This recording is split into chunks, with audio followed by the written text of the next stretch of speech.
Pre Islamic Arabia की मईशत किसी एक शहर, एक हुकूमत या एक कानून के गिर्द नहीं घूमती थी, बल्कि रास्तों, काफलों और तिजारत के मरकज़ों पर कायम थी।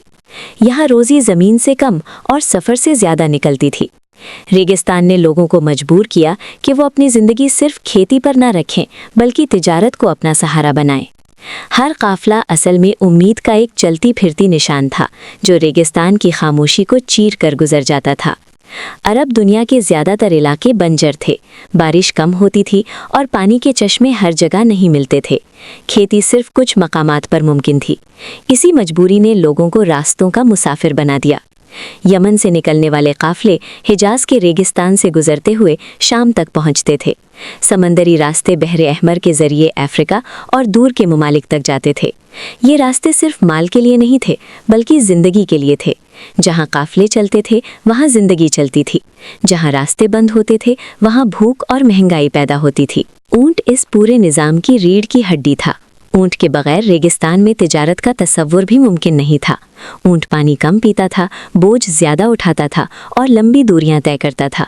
हर काफ़िला दरअसल ऊँटों का एक मूविंग शहर होता था। इन ऊँटों पर मसाले, कपड़े, चमड़ा, लोबान, मर और दूसरा कीमती माल लदा होता था।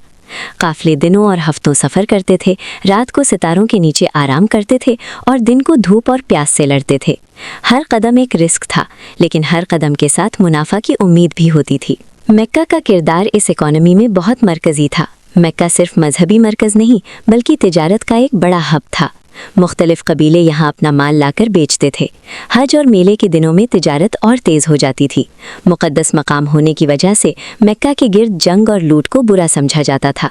इस रिलेटिव अमन ने मक्का को एक सेफ मार्केट बना दिया। इस शहर में सिर्फ माल का तबादला नहीं होता था, बल्कि आइडियाज़, ख़बरें और रवायत भी एक्सचेंज होती थीं। मक्का असल में एक ओपन बाज़ार था, जहाँ हर कबीले का बंदा मिल जाता था। यमन के पोर्ट्स और साहिल समंदरी तिजारत के मरकज़ थे। वहाँ से चीज़ें अरेबिया के अंदर जाती थीं और फिर नॉर्थ की तरफ शाम और बाइजेंटियम तक पहुँचती थीं। इस तिजारत का सबसे कीमती हिस्सा लोबान और मर जैसी खुशबू वाली चीज़ें थीं, जो उस वक्त बहुत महंगी बिकती थीं। इसके अलावा मसाले, कपड़े और कीमती पत्थर भी ट्रेड का हिस्सा थे। अरेबिया एक ऐसा ब्रिज था जो मशरिक़ और मगरिब को जोड़ रहा था, यानी दुनिया के मुख्तलिफ हिस्से इस रेगिस्तानी ज़मीन के रास्तों से जुड़ते थे। इस पूरे ट्रेड सिस्टम में कबीलों का रोल बहुत डिसाइसिव था। हर रास्ता किसी न किसी कबीले के इलाके से गुजरता था। अगर कबीला दोस्त होता तो काफ़िला महफूज रहता था। अगर कबीला दुश्मन होता तो काफ़िला लूट लिया जाता या उस पर हमला हो सकता था। इसीलिए तिजारत सिर्फ माल का काम नहीं था, बल्कि डिप्लोमेसी का काम भी था। कबीलों के साथ मुआहिदे होते थे, उन्हें रास्ते का टैक्स दिया जाता था या उनकी हिफाजत के बदले हिस्सा दिया जाता था।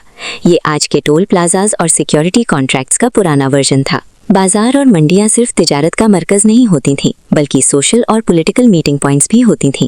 यहाँ लोग अपने मसाइल डिस्कस करते थे, अपनी शादियाँ तय करते थे और कभी कभी अपनी दुश्मनियाँ भी ख़त्म करते थे। आज के कॉन्फ्रेंस हॉल्स और मीडिया प्लेटफॉर्म्स जैसा किरदार उस वक्त के मेले और बाजार करते थे। तिजारत ने सोसाइटी को एक दूसरे से जोड़ कर रखा हुआ था। जहाँ बाजार बंद होता, वहाँ लोगों के दरमियान रवाबित भी कमज़ोर पड़ जाते थे। बार्टर सिस्टम ज़्यादा आम था। लोग माल के बदले माल देते थे, कभी चमड़े के बदले अनाज, कभी कपड़े के बदले मसाले। लेकिन सिक्कों का इस्तेमाल भी होता था, खास तौर पर बाहर से आने वाले काफिलों के साथ। कीमत का फैसला सप्लाई और डिमांड से होता था। अगर रास्ता बंद होता तो चीज़ें महंगी हो जाती थीं। अगर काफिले ज़्यादा होते तो चीज़ें सस्ती मिल जाती थीं। यानी मार्केट का लॉजिक उस वक्त भी जिंदा था, बस उसका नाम नहीं रखा गया था। इस इकॉनमी में अमीर और गरीब का फ़र्क वाज़ेह था। कुछ घराने तिजारत पर कब्जा रखते थे और बहुत दौलत जमा कर लेते थे। वो शहरों में रहते थे, उनके घर बेहतर होते थे और उनका असर ज़्यादा होता था। दूसरी तरफ कुछ लोग काफिलों के साथ मजदूरी करते थे, ऊँटों की देखभाल करते थे या छोटा मोटा माल बेचकर गुजारा करते थे। ये इकोनॉमिक इनइक्वालिटी सोसाइटी में तनाव पैदा करती थी। अमीर लोग फैसलों पर ज़्यादा असर डालते थे और गरीब लोग ज़्यादा मेहनत करते थे।